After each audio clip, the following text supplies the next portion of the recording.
Kegiatan sosialisasi ini merupakan kegiatan positif yang akan menambah wawasan dan sebagai wadah diskusi terkait masalah-masalah yang terjadi selama ini berkaitan langsung dengan hukum Islam secara umum di Aceh dan secara khusus di Kabupaten Aceh.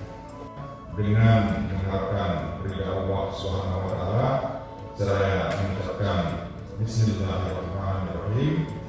Kegiatan sosialisasi fatwa IBU dan hukum Islam di Kabupaten Aceh Tengah tahun 2022 dengan resmi kami akan dibuka.